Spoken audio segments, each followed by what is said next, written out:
Lunch box சீரீஸில் நம்ம அடுத்து பார்க்க போகிறது துருவிய உருளைக்கிழங்கு சாதம் எப்படி செய்கிறதுன்னு பார்க்கலாமா.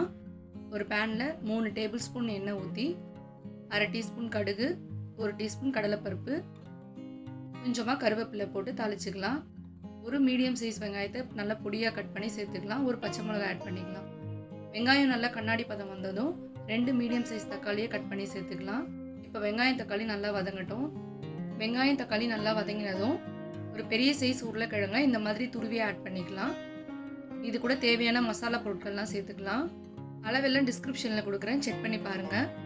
இப்போ மசாலா பொருட்கள்லாம் சேர்த்து தேவையான அளவு உப்பு போட்டு உருளைக்கிழங்கு வேகிற வரைக்கும் ஒரு 5 நிமிஷம் மூடி போட்டு வேக வச்சுக்கலாம்.